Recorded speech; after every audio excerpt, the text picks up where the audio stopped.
اللہ تبارک و تعالیٰ نے قرآن مجید میں ارشاد فرمایا ہے، اے ایمان والوں، تمہارے اوپر رمضان کے روزے فرض کیے گئے ہیں جیسے کہ تم سے پہلے لوگوں پر فرض کیے گئے تھے۔ اس سے یہ بات پتہ چلی کہ صرف ہمارے اوپر روزے فرض نہیں ہیں، ہم سے پہلے بھی لوگوں پر روزے فرض ہوتے رہے، یعنی اس امت سے پہلے جو امتیں آئی ہیں ان پر بھی روزے فرض کیے گئے ہیں۔ ایک روایت کے اندر یہ بات ہے کہ حضرت آدم علیہ السلام کی اولاد میں ایک بادشاہ ہوا ہے جس کا نام ہے ملک تیمورس۔ اس کے زمانے میں شہر میں قحط پڑ گیا، سوکھا پڑ گیا اس کے ملک میں، سلطنت میں۔ تو انہوں نے یہ کہا اپنے شہر والوں سے کہ پورے علاقے میں سوکھا پڑ گیا ہے۔ سوکھا جانتے ہیں آپ یا نہیں؟ سوکھا پڑ گیا ہے، اب تو سوکھا نہیں پڑتا، اس لیے کہ پہلے سوکھا پڑتا تھا غذا کا، اناج کا۔ اس زمانے میں اناج کا قحط نہیں ہے۔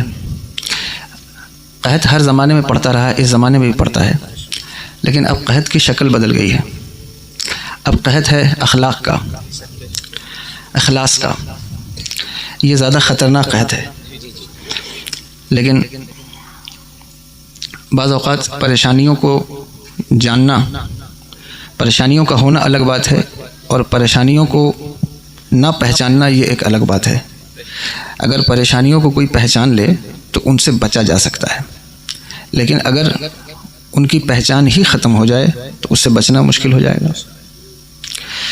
بہرحال تو وہ ہوا کہ قحط پڑ گیا، تو انہوں نے کہا اپنی رعایا سے کہ ہم ایک وقت کا کھانا نہیں کھائیں گے اور ایک وقت شام کو ہم کھائیں گے، دن میں نہیں کھائیں گے، اور دن کا کھانا ہم شہر کا بچا کر کے اور شہر والوں کا نکال کر کے اس کو سلطنت کے دیگر حصوں میں تقسیم کریں گے۔ انہوں نے کر لیا۔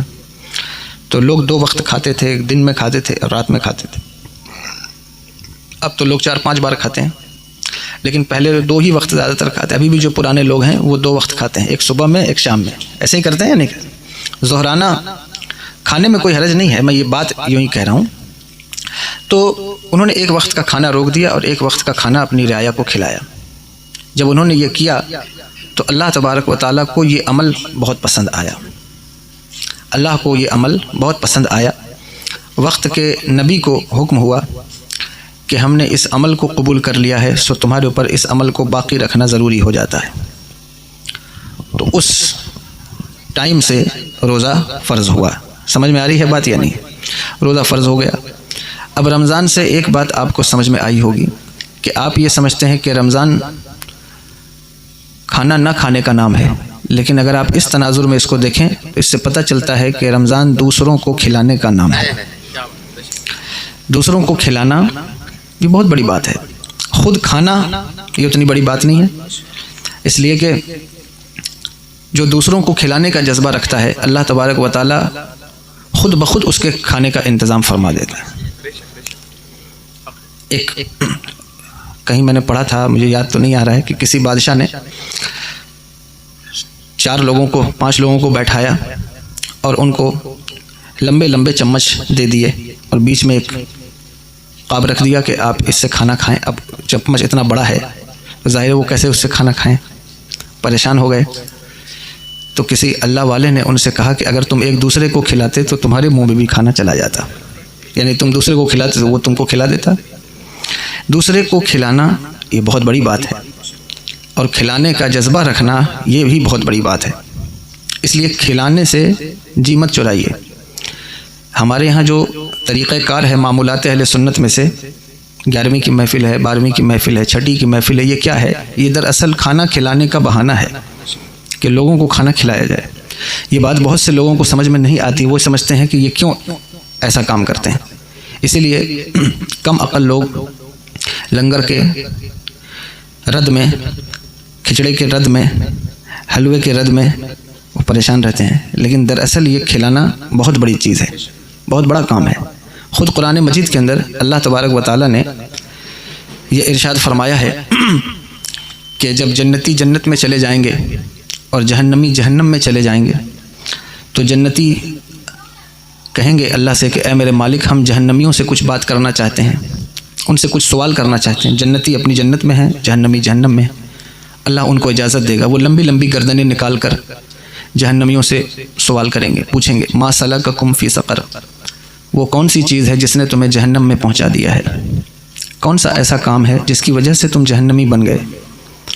وہ بیان کریں گے، لمبی لسٹ ہے، اس میں ایک جملہ یہ بھی ہے، وہ کہیں گے قالوا لم نکو نطعم المسکین، ہم مسکینوں کو کھانا نہیں کھلاتے تھے۔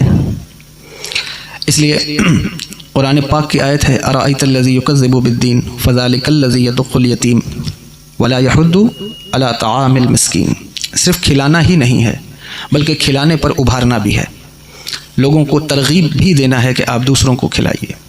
رمضان آتا ہے، مسجد میں پہلے لوگ افطار کرتے تھے، اب پتہ نہیں کرتے ہیں لوگ کہ نہیں، لیکن جو کرتے ہیں وہ پرائیویٹ افطار کرتے ہیں۔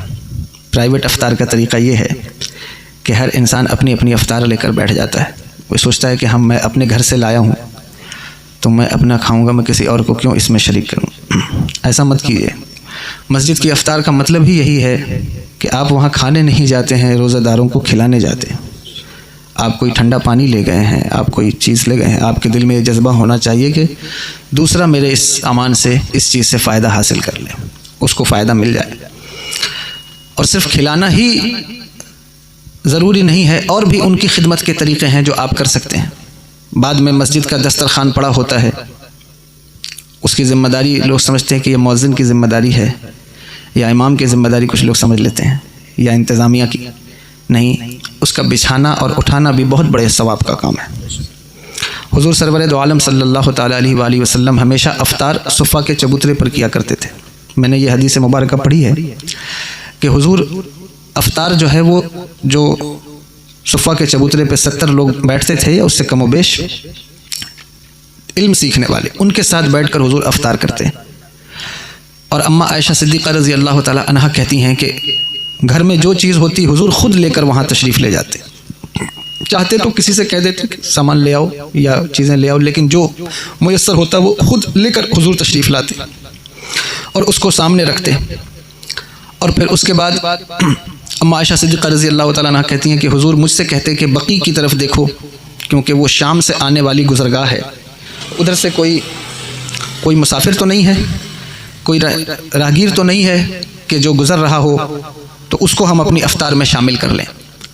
فرماتی کہ میں ادھر کھڑکی سے جھانک کر دیکھتی، اور جب میں اشارہ کرتی کہ کوئی مسافر نہیں ہے تو پھر حضور افطار شروع کرتے۔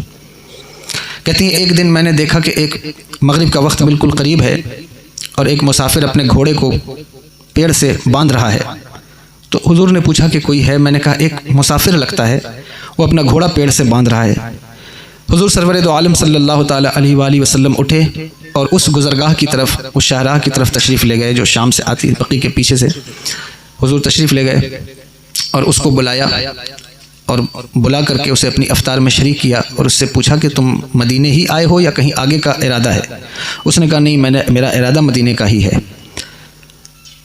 حضور نے اس کو ایک کٹورا دودھ تھا، اور ایسی افطار نہیں ہوتی تھی جیسی آپ کی افطار ہوتی ہے کہ طرح طرح کی اشیاء موجود ہوتی ہیں دسترخوان پر اور آپ اس سے لطف اندوز ہوتے ہیں، ایسا تو کوئی معاملہ نہیں تھا۔ چند کھجوریں ہوتی تھیں، کبھی وہ بھی نہیں، اور کبھی دودھ ہے یا کوئی ایک چیز موجود ہے، تو ایک کٹورا دودھ تھا۔ حضور سرور دو عالم صلی اللہ تعالیٰ علیہ وآلہ وسلم نے اس مسافر کو پیش کر دیا۔ اس نے کہا آپ لوگ روزے سے ہیں، آپ اس سے فائدہ اٹھائیں۔ حضور نے کہا نہیں، آپ مہمان ہیں، آپ ہی اس کے حقدار، تو انہوں نے اس کو تناول کر لیا۔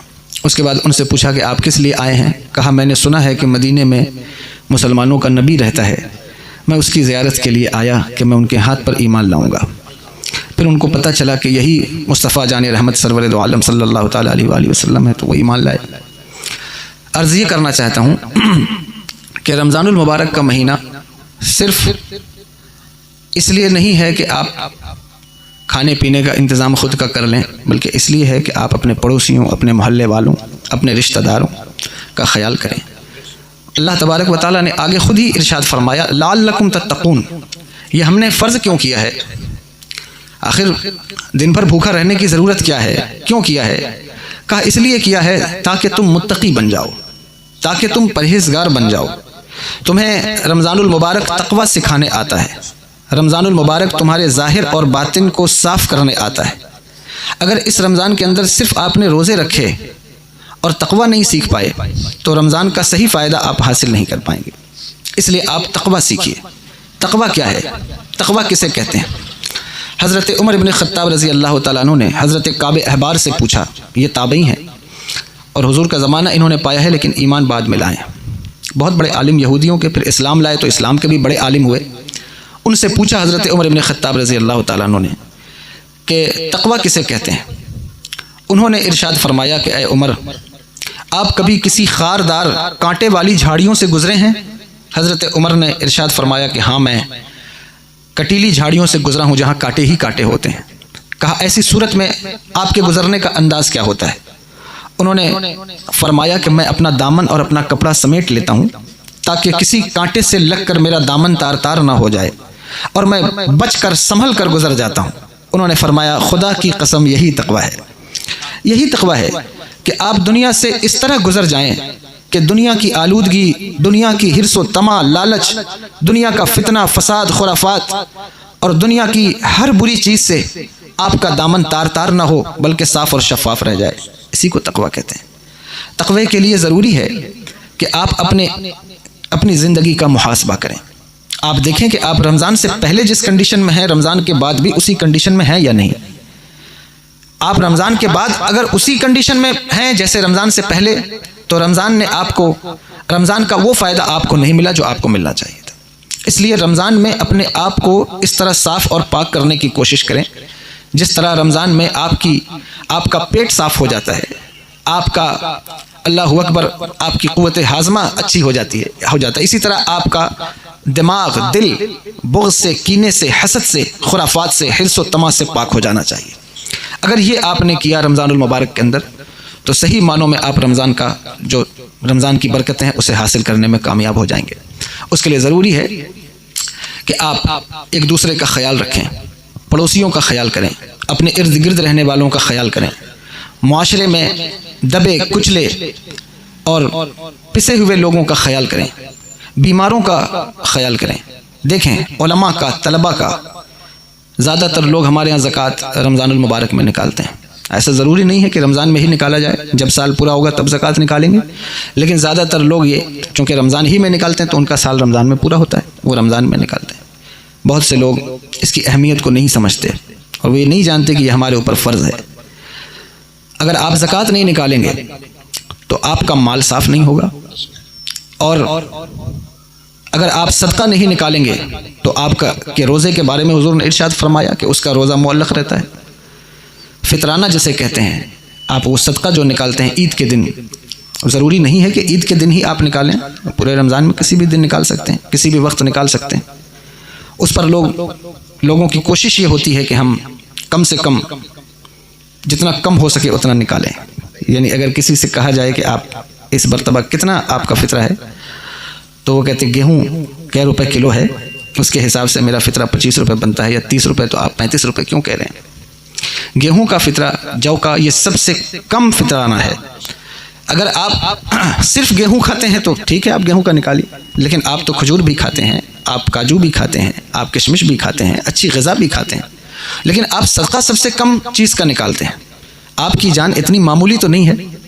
ایک انسان کا اگر آپ سال بھر کا بھی انشورنس کرانا چاہیں، لائف انشورنس کی بات نہیں کرتا، تو بھی آپ اس کا اماؤنٹ طے کریں کہ وہ اماؤنٹ کتنا بنتا ہے، لیکن آپ کی زندگی، آپ کی جان کا صدقہ 25 روپے، آپ کی جان کا صدقہ 35 روپے۔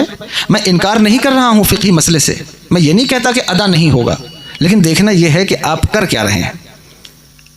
ایک انسان کا صدقہ اتنا ہونا چاہیے کہ اس کے ایک صدقے سے کم ایک غریب کی عید اچھے سے بیت جائے۔ اگر آپ کھجور کے حساب سے صدقہ نکالیں ایک آدمی کا، ایمانداری سے بتائیے، وہ 2 کلو 45 گرام ہوتا ہے نا گیہوں یا جو آپ نکالتے ہیں، لیکن جب آپ کوئی دوسری اشیاء نکالیں گے تو وہ اس کا جسٹ ڈبل ہو جائے گا۔ تو اگر آپ اچھی کھجور کا نکالیں 4 کلو 90 گرام، ہاں، تو آپ جوڑیے کہ اس کا اماؤنٹ کیا بنے گا، کم سے کم 2-2.5 ہزار روپے میرے خیال سے بننا چاہیے ایک آدمی کا صدقہ، لیکن آپ 25 روپے میں اس کو نپٹا رہے ہیں۔ یہ آپ کی مرضی ہے، میرا اس میں کوئی دخل نہیں ہے، فقہی مسئلہ بھی موجود ہے، آپ نکال سکتے ہیں، لیکن یاد رکھیے، یقین جانیے، آپ پانی بھی پیتے ہیں تو آپ سوچتے ہیں کہ ہم اس کمپنی کا پانی پئیں گے بسلیری کا کہ جو سب سے زیادہ یعنی کہ جو پیوریفائی ہو، سب سے اچھا ہو، وہ پانی آپ پیتے ہیں. لیکن آپ کی کڈنی، آپ کا ہارٹ، آپ کا دل، آپ کا دماغ، اللہ نے جو آپ کو عطا فرمایا، یہ آرگنز کتنے قیمتی ہیں، کتنے اہم ہیں، لیکن آپ کو صدقہ جان کا نکالنا ہے، آپ سب سے کم درجے کا صدقہ نکالتے ہیں. آپ کو چاہیے کہ آپ اللہ سے دعا کر کے نکالیں، یا اللہ میرے دماغ کو سلامت رکھ، میرے دل کو، ہارٹ کو، کڈنی کو سلامت رکھ، زیادہ سے زیادہ صدقہ جو میں نکال سکتا ہوں وہ میں نکالوں گا. ایک انسان خدا نہ کرے، اللہ نہ کرے، اگر وہ کڈنی کا پیشنٹ ہو جائے تو وہ جو 25 روپے صدقہ نکال رہا ہے اس کو سمجھ میں آئے گا کہ ایک ڈائلیسس میں کتنا پیسہ جاتا ہے. اللہ نہ کرے کسی کی 1-2 نسیں بلاک ہو جائیں، پھر اسے پتہ چلے گا کہ یہ جو ہمیں ڈلانا ہے وہ اسٹنٹ وہ کتنے کا آئے گا. اللہ نہ کرے کسی کے دماغ میں کوئی خلل واقع ہو اور اسے ایک چکر کسی نیورولوجسٹ کا لگانا پڑ جائے تو اس کو سمجھائے گا اس کی فیس کیا ہے. اس لیے آپ اس معاملے میں اپنے آپ کو کم سے کم دھوکہ نہ دیں. یعنی لوگ یہ سمجھتے ہیں کہ ہمارا کام اس سے بن جائے گا اور ہم دوسرے کو اس سے جو ہے وہ چکمہ دے لیں گے، لیکن آپ دوسرے کو دے لیں گے، اب خود کو بھی اگر آپ چکمہ دے رہے ہیں تو آپ سے بڑا بیوقوف کون ہے؟ معاف کیجیے گا، میں آپ کو بیوقوف نہیں کہہ رہا ہوں، لیکن میں عرض یہ کر رہا ہوں کہ اگر آپ اسی بات پر قائم ہیں تو یہ بیوقوفی ہے. اس لیے کہ اس بات کو سمجھیے، اس کی اہمیت کو سمجھیے. اس طرح زکوٰۃ کا معاملہ ہے. لوگوں کے پاس بزنس ہے، لوگ کہتے ہیں بہت ہمارا بزنس ہے، ہم کیسے حساب لگائیں؟ کتنا بزنس ہے آپ کا؟ مئو گنج میں رہنے والوں، میں آپ کے سرمایہ پر آپ کو کوئی حقیر نہیں کہہ رہا ہوں معاذ اللہ، لیکن میں آپ سے کہنا یہ چاہتا ہوں آپ کا کتنا بزنس ہوگا. میں کوئی بڑا آدمی تو نہیں ہوں، لیکن میں نے دیکھا ہے سرمایہ داروں کو کہ جن کا بزنس اربوں روپے میں پھیلا ہوا ہے اور وہ 1-1 روپے کی زکوٰۃ نکالتے ہیں.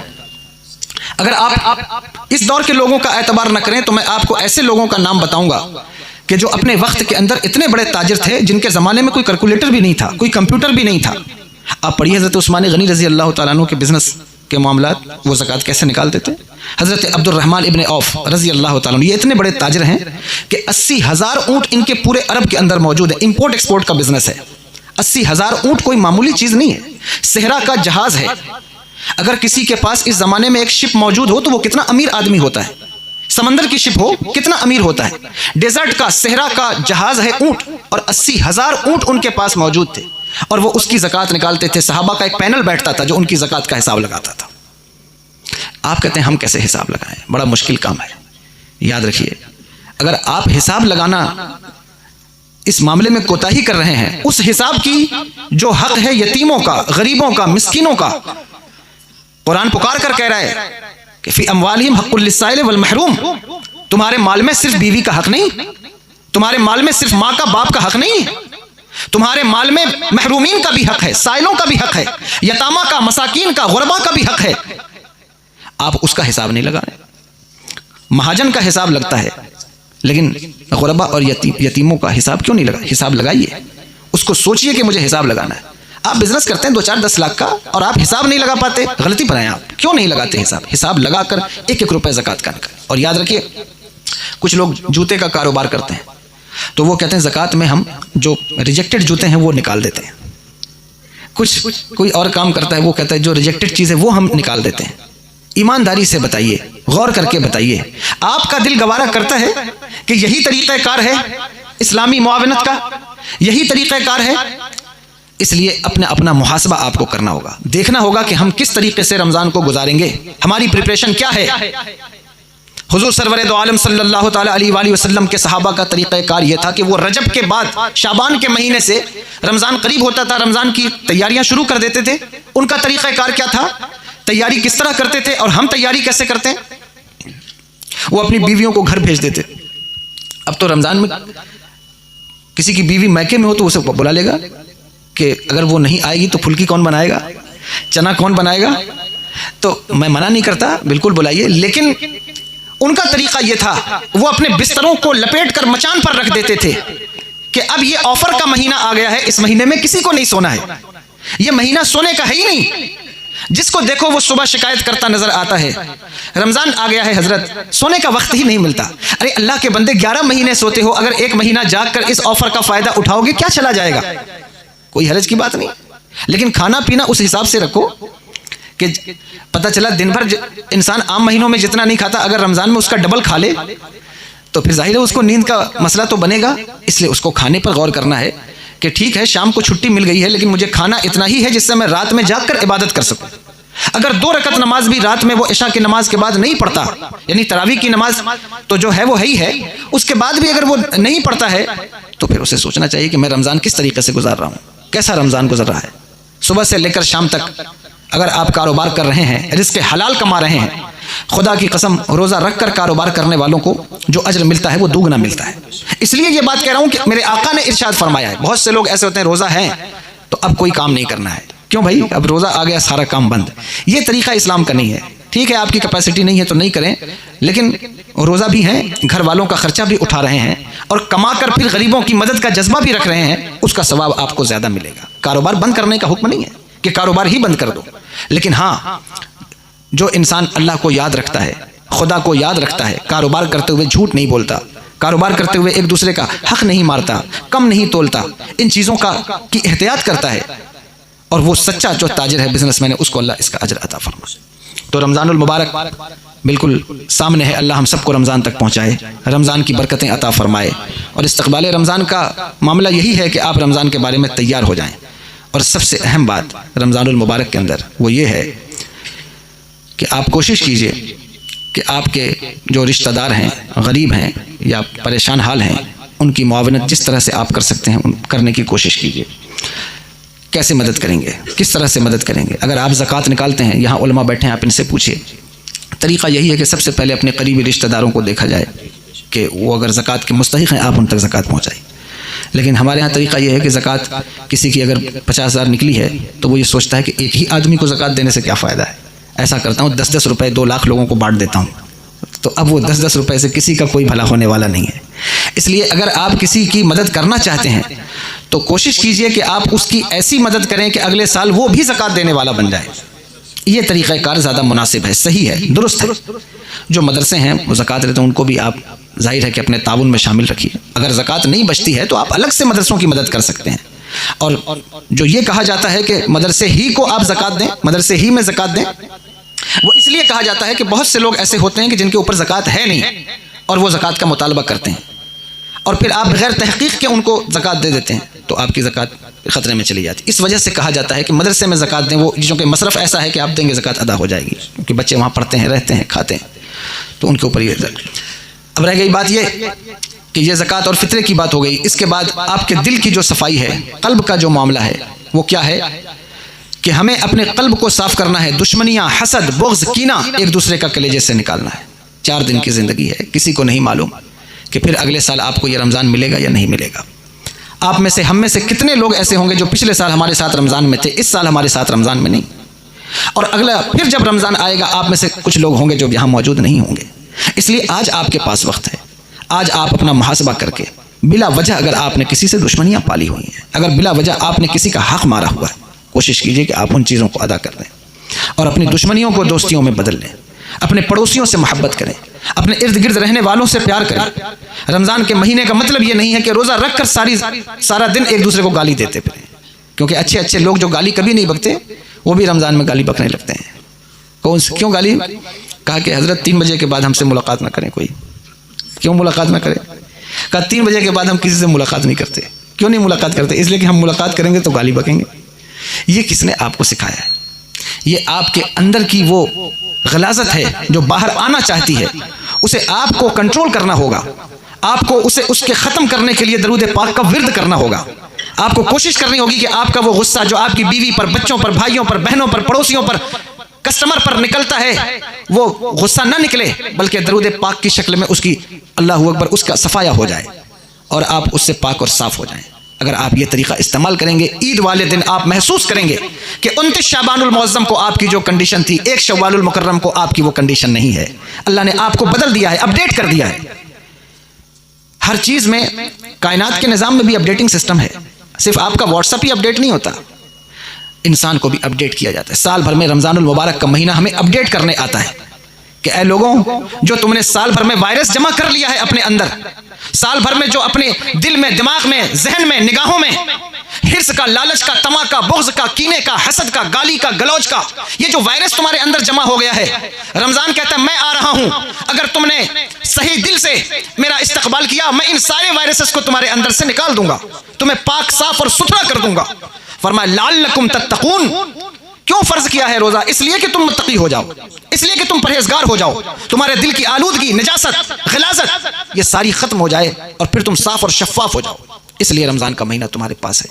اللہ کا شکر کریں کہ اللہ نے ہمیں رمضان عطا فرمایا۔ رمضان کا بابرکت مہینہ ہمارے سامنے ہے، اللہ اس کی خیرات اور برکات ہماری جھولیوں میں ڈال دے اور ہمیں ہر قسم کی آلودگی سے، نجاست سے، رجس سے اللہ تبارک و تعالیٰ اس کا خاتمہ کر دے اور ہمیں پاک اور صاف کر دے۔ فرمایا یا ایھا الذین آمنوا کتب علیکم الصیام کما کتب علی الذین من قبلکم لعلکم تتقون، تم پر روزے فرض کیے گئے اسی طرح جس طرح پچھلے فرض کیے گئے تھے تاکہ تم متقی ہو جاؤ، پرہیزگار ہو جاؤ۔ اور اس بات کو خیال کریے کہ رمضان میں کئی ایسے دن آتے ہیں جو بہت اہم ہیں، تاریخیں ہیں، اہل بیت اطہار کی تاریخ ہے، حضرت مولا کائنات کی تاریخ ہے، اصحاب رسول صلی اللہ علیہ وسلم کی تاریخ، اصحاب بدر کی تاریخ ہے، 17 رمضان المبارک لوگوں کو نہیں معلوم ہوتا، پتہ نہیں ہوتا۔ جس طرح آپ 11ویں سیلیبریٹ کرتے ہیں، 12ویں یہ تو بات ہی سب سے جدا ہے، چھٹی شریف سیلیبریٹ کرتے ہیں، اسی طرح رمضان المبارک کے اندر اصحاب بدر کی تاریخ ہے، اسلام کا پہلا غزوہ، 313 لوگ اسلام کے لیے اپنی جان کو ہتھیلی پر لے کر کھڑے تھے، ان کو یاد کیجئے۔ 17 رمضان المبارک کو اپنی مسجد میں، مدرسے میں، اپنے محلے میں اپنے بچوں کو بتائیے کہ 17 رمضان المبارک یہ وہ تاریخ ہے اسلام کے، وہ مقدس اللہ اکبر فرزندان اسلام، فرزندان توحید جنہوں نے اسلام قبول کیا اور اپنی جانوں کو ہتھیلی پر لے کر میدان بدر میں حضور کے پیچھے پیچھے آ گئے۔ حضرت اما عائشہ صدیقہ رضی اللہ تعالی عنہا کی تاریخ ہے، مولا کائنات حضرت علی المرتضی کرم اللہ تعالی وجہ الکریم کی تاریخ ہے، ام المومنین 10 رمضان المبارک حضرت سیدہ خدیجہ الکبریٰ رضی اللہ تعالی عنہا کی تاریخ ہے، 3 رمضان المبارک ملکہ فردوس بری حضرت سیدہ فاطمہ الزہرا سلام اللہ علیہا رضی اللہ تعالی عنہا کی تاریخ، 1 رمضان المبارک میرے آقا حضور غوث اعظم رضی اللہ تعالیٰ عنہ کا یوم پیدائش۔ تو یہ بھی آپ اپنے بچوں کو اور لوگوں کو بتائیں، اور اس میں ضروری نہیں ہوتا کہ آپ کو صرف لنگر بنانا ہے، اس میں اصل کام یہ ہے کہ اپنے بچوں کو آپ کو ان بزرگان دین، ان ہستیوں کے بارے میں بتانا ہے کہ یہ تاریخ کیا ہے، اس تاریخ میں ہوا کیا ہے، ان کو آگہی دینا ہے، ان کو متوجہ کرنا ہے اسلام کی طرف۔ اگر آپ داستان بدر بچوں کو سنائیں، اگر آپ داستان کربلا بچوں کو سناتے ہیں، اگر آپ داستان اللہ اکبر کردار سیدہ کائنات اپنی بچیوں کو سناتے ہیں، حضرت سیدہ ام المومنین خدیجہ الکبریٰ رضی اللہ تعالی عنہا کا طریقہ کار اپنی بچیوں کو سناتے ہیں، ان بچیوں کو شادی کے بعد تعویذ کی ضرورت نہیں پڑے گی، ان بچوں کو بڑے ہونے کے بعد تعویذ کی ضرورت، میں تعویذ کا منکر نہیں ہوں، لیکن یہ وہ مقدس ذوات ہیں اور وہ مقدس تاریخیں ہیں کہ ان کی ہسٹری، تاریخ کا پہلو اگر آپ اجاگر کر دیں اپنے بچوں کے سامنے تو ان کو اس کی برکات مل جائے گی، اس کی اللہ اکبر اس کی برکت سے وہ اپنی زندگی میں کامیابی حاصل کریں گے۔ تو یہ چند باتیں تھیں جو میں نے عرض کر دیں، اب بات لمبی ہو رہی ہے کیونکہ رمضان المبارک کا موضوع ہی ایسا موضوع ہے وہ چھڑ جائے گا۔ پھر اس مہینے میں ایک خوبصورت رات ہے جسے شب قدر کہا جاتا ہے، کیا خوبصورت رات ہے جس کے بارے میں اللہ تبارک و تعالیٰ نے ارشاد فرمایا انا انزلناہ فی لیلۃ القدر، وما قرآن کو ہم نے اسی رات میں نازل کیا، اور فرمایا ما ادراک لیلۃ القدر، تم نے کیا ادراک کیا ہے کہ لیلۃ القدر کیا ہے؟ فرمایا لیلۃ القدر خیر من الف شہر، یہ 1000 مہینوں سے بہتر رات ہے، کتنی خوبصورت رات ہے۔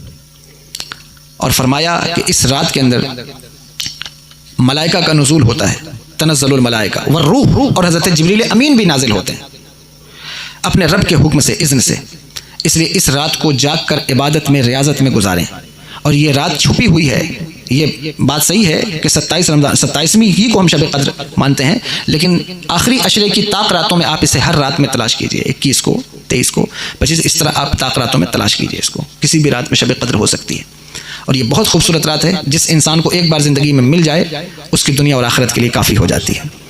تو اس لیے یہ بھی اس میں شب ہے، رات ہے، اس کو بھی تلاش کیجئے۔ اور رمضان المبارک میں ایک ہی گزارش میں آپ سے کروں گا کہ اپنے ارد گرد کے لوگوں کو دیکھیں، اپنی دشمنیوں کو ختم کریں، اور آپس میں اتفاق و اتحاد کے ساتھ اپنے اعتقاد اور نظریات کے تحفظات کے ساتھ یہ بھی خیال میں رکھیں، ایسا اتفاق کرتے ہوئے آپ لوگوں کی مدد کریں، تعاون کریں، مدرسے کا سپورٹ کریں، جو دارالعلوم ہے آپ کے شہر میں اس کا سپورٹ کریں، اور اپنی زندگی کو اس طریقے سے گزاریں۔ اللہ تبارک و تعالیٰ اس کی برکات آپ کو عطا فرمائے۔ استغفر اللہ ربی من کل ذنب و اتوب الیہ، اشہد